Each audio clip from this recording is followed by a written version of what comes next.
अस्सलामुअलैकुम, my name is Alexander Iraqi and you are watching me on big space.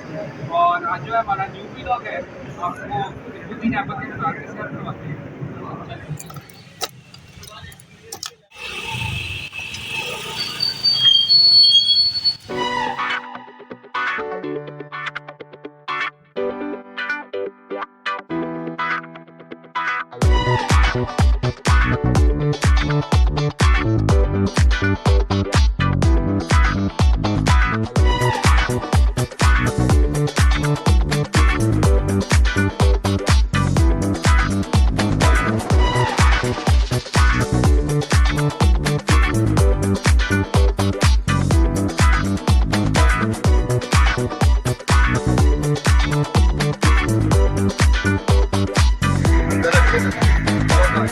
और ये हैं पान के डब्बे।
अनारकली के पास सुल्तान कुतुबुद्दीन ऐबक का मज़ार है। कुतुबुद्दीन ऐबक एक गुलाम था। एक ताजिर ने उन्हें ख़रीदा और काजी फ़कीरुद्दीन कूफ़ी को फ़रोख्त कर दिया। काजी ने उसे अपने बच्चों की तरह पाला। उससे एक ताजिर ने उनको फिर ख़रीद लिया और सुल्तान गौरी शहाबुद्दीन के पास फ़रोख्त कर दिया। ऐबक इसलिए कहलाए जाते थे कि मतलब कि उनके नाम के अंदर ऐबक इस वजह से था कि उनके एक हाथ की 6 उंगलियां थीं। बादशाह ने अपनी एक ही बेटी थी जिससे सुल्तान कुतुबुद्दीन ऐबक की शादी करवाई। 1206 तक सुल्तान कुतुबुद्दीन ऐबक वली अहद बन चुके थे। उनको मर्क का खिताब मिला। उस दौर में मर्क का खिताब सिर्फ शाही खानदान के अफराद को मिलता था। 26 जून 1206 को लाहौर में सुल्तान कुतुबुद्दीन ऐबक ताजपोशी के लिए गए। इस तरह वो हिंदुस्तान में मुसलमान बादशाह बने। उन्होंने दिल्ली में कुतुब मीनार और साथ ही मस्जिद बनाने का हुक्म दिया। कुतुब मीनार उसकी ज़िंदगी में नामुकम्मल हो सका, लेकिन बाद में मुकम्मल हो गया और ये दिल्ली में आज तक वाक़या है। 1210 में जहाँ आज अनारकली है, यहाँ एक मैदान होता था और वो यहाँ पोलो खेलते खेलते घोड़े से गिरे और वफ़ात पा गए। सुल्तान शमसुद्दीन अल्तमश ने उनका 1215 में उनका एक शानदार मकबरा बनाने का हुक्म दिया। मकबरे की ऊंचाई का आप इस बात से अंदाज़ा लगा सकते हैं कि उसका 2 मंजिला ऊंचा गुंबद था जिस पर संगे मरमर लगाया गया था।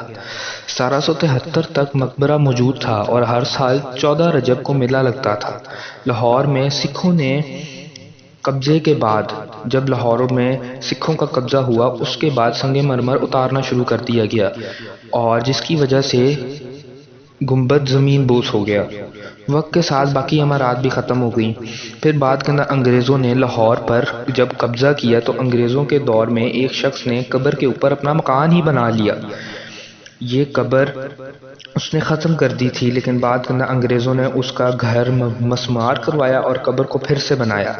1961 में जून को कब्र की बुनियादें तलाश करने के लिए कब्र के इर्द गिर्द खुदाई की गई, मगर कुछ न मिला। लोग शक करने लगे कि क्या ये वाकई उनकी कब्र है, क्योंकि सुल्तान की कब्र का तारीखी किताबों में कोई भी जिक्र नहीं। दरअसल राजा रंजीत सिंह से पहले जो 3 सिख सरदारान आए, उनके दौर में पुरानी अमारात वगैरह में से ईंटें निकाल के फ़रोख्त करने का रिवाज बहुत ज़्यादा आम हुआ। ज़्यादातर कश्मीरी जो लोग थे, जो कश्मीर वाली साइड से आए थे, उन्होंने ये काम किया। लेकिन जब अंग्रेज़ आए तो उन्होंने ये रोकथाम की। तो कहा यह जाता है कि ये जो सुल्तान कुतुबुद्दीन ऐबक के कब्र की बुनियादें भी जो तराशी और वहाँ से कुछ ना मिला, हो सकता है कि जिसने अंग्रेज़ों के दौर में घर वहाँ बनाया था, उसने वो ईंटें निकाल के फ़रोख्त कर दी हों। और इसी के साथ करते हैं वीडियो ख़त्म। Like, share, subscribe. अल्लाह हाफ़िज़।